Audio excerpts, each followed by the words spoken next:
Hi guys, and welcome to this very special video. I've been wanting to make this video since the beginning of the Tomb Raider 25th anniversary celebrations, and now it's finally time.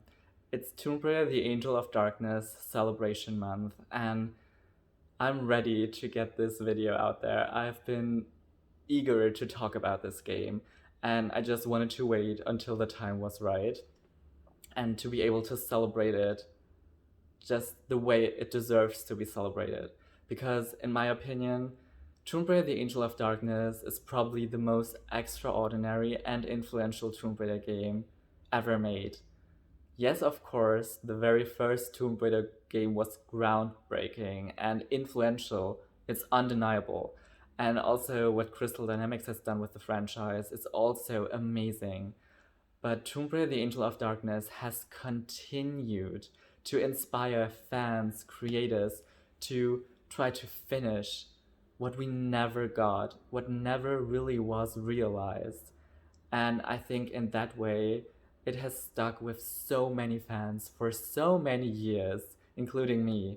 And I don't think any of the other Tomb Raider games have an influence of that impact, and it's undeniable.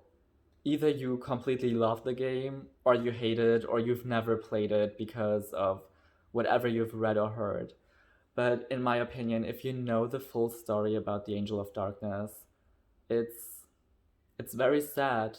Just like the game itself, it's a very tragic story, and I wish there's some kind of parallel universe I can travel to in like 50 years where this game got the attention and love it deserved and was realized the way it was supposed to be.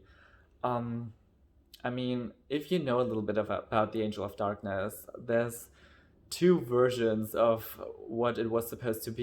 Either it was supposed to be a really long game, or it was supposed to be split up into three games, so a trilogy kind of. But people claim one thing or the other. Yesterday, the Shadow Archives have been released. A group of people on Twitter, lots of Tomb Raider fans coming together, have worked with someone who, I don't want to say the wrong thing, but I think he was definitely writing for the Tomb Raider franchise, and maybe he was kind of the author, like direction staff. I honestly don't know all the names of those development positions, but he was definitely involved with the development of the game, and he launched his website called the Shadow Archives, and there's lots and lots of Tomb Raider: The Angel of Darkness info on there. Things that were just changed during development, scrapped altogether, didn't make the cut. But there's lots of things that maybe can give you a glimpse of what the game was supposed to be, of the huge scope the game was supposed to have. And I think the game was a project way too ambitious for its time and way ahead of its time.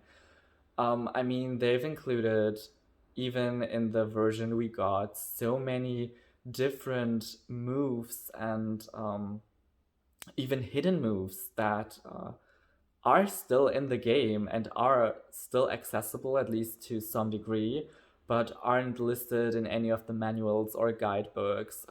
There's one move where when Lara stands at the edge of like a cliff, or something where she can just like hang from, when she stands there with her bag, and you, I think, press the walk button and the action button, she does a backflip and just hangs from whatever she was standing on.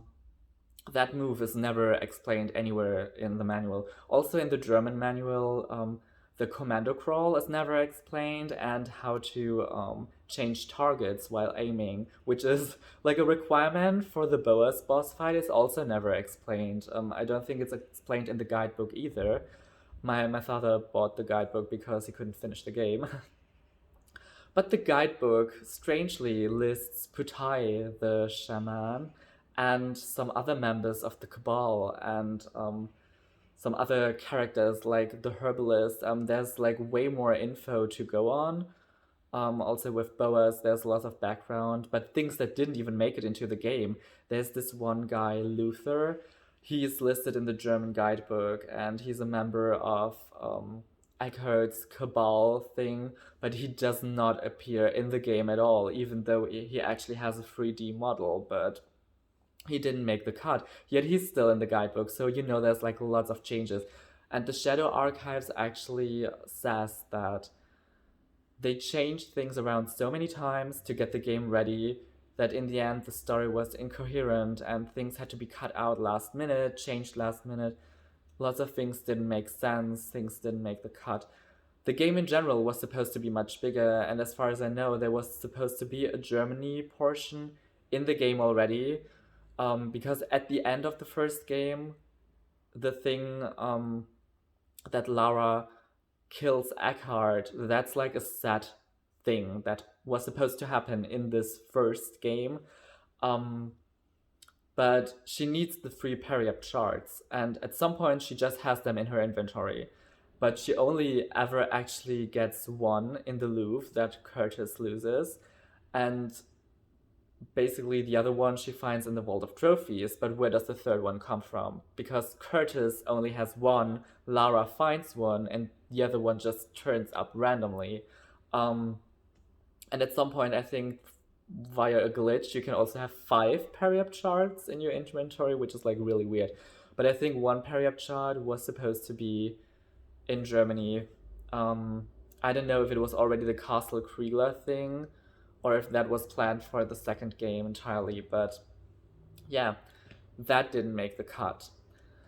So many other things, and it's all listed in that website. It's Tomb Raider galore. Like, there's everything you wanted to know about the Angel of Darkness listed in there. Also, this whole Morgo, like she's some kind of Nephilim, biologically enhanced woman.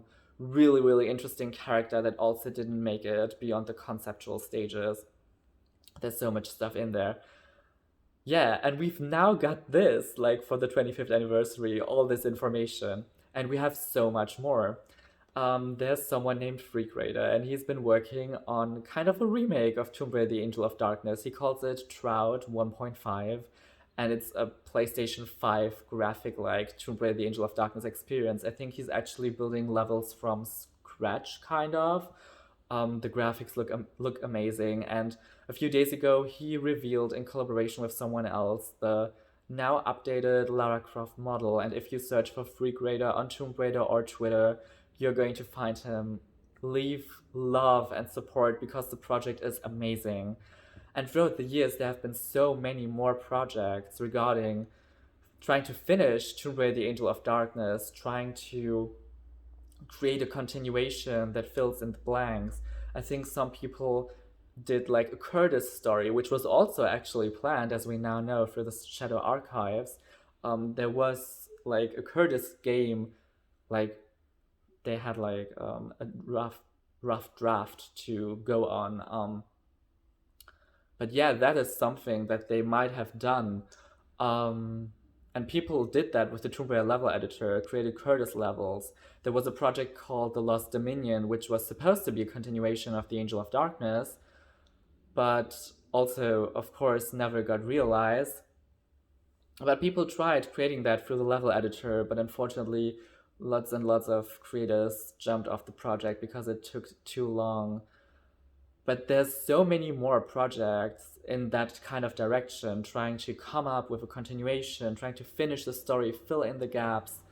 And now Tomb of Ash is working on, I think it's a short film in collaboration with, I think, some of the original like Tomb Raider creators. Someone is writing a story for that.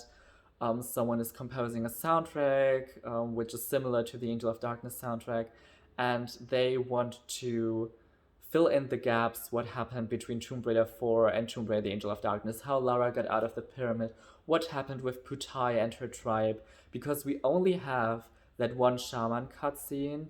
I think it was released, was it by Peter Connelly on his YouTube channel, the cancelled shaman cutscene, where it says that Lara gets an amulet, which is like the whole mechanic of how she is upgrading her strength, actually. And she would unlock the portal of the centuries, whatever that is supposed to mean. I still don't know. I haven't found anything regarding that in the Shadow Archives, but the Shadow Archives list some plot points regarding that Eckhart would succeed in his project and Carell also, and then they would all be in kind of an alternate reality, um, where the periap charts would also be used for a whole bigger contraption in regards that has to do with Nephilim rays and everything. And it says something about a portal, but I don't know what it was again. But it didn't say Portal of the Centuries. That is only the description of the shaman cutscene. But we have that too, and so many other things that have been released throughout the years. And it seems like the official Tomb Raider channel and account are also uploading lots of scrapped ideas and drafts and artwork and so many more things that we can look forward to. And I'm very excited for this because the Angel of Darkness deserves so much more. There's also, it was released I think 2 months ago. I'm not quite sure. I'm going to link a lot of things in the description for you to check out. We have a Sims 2 fan film, which also fills the blanks between Tomb Raider 4 and The Angel of Darkness, which is really cool. I have forgotten the name of the creator, but I'm going to link everything down below in the description. I watched it a week or 2 weeks ago, and it was really, really good. I was in shock with what people can do with the Sims 2 engine, actually. And it was amazing. It's in French, but with English subtitles. And yeah, I loved it. It's, of course, not official material, but it's as close as we can get. Which, I mean, they did everything with Putai, the tribe of hers, the amulet, and Werner digging up Lara's backpack in the tomb in Egypt. Like they have included so many plot points there. And also, which I really, really loved, was that Lara kind of went undercover and used the name Laura Cruz, which is one of her like beta names, like where she was still in development and they didn't decide on the name Lara Croft. They at first wanted to call her Laura Cruz. And I really, really like that. They paid so much attention to detail in that film, and it was a lovely experience. I loved it. And yeah, we have so many projects. I mean, the modding community for the Angel of Darkness, if you go into the Tomb Raider forums, the modding threads are endless. There's a compilation of a modding thread like with hundreds and hundreds of mods finishing up the secret training area. If you don't know about that, in the first level Parisian backstreets, there's a secret like training beta area where Lara also has voice lines which you can actually play through if you try to move through the door.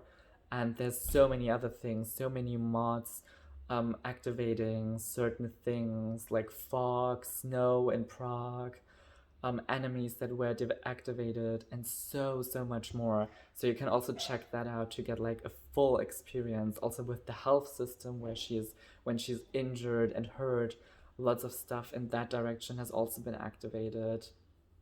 So many things. So I'm going to leave a plethora of links down in the description.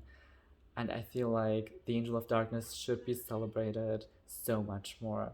So have fun with that.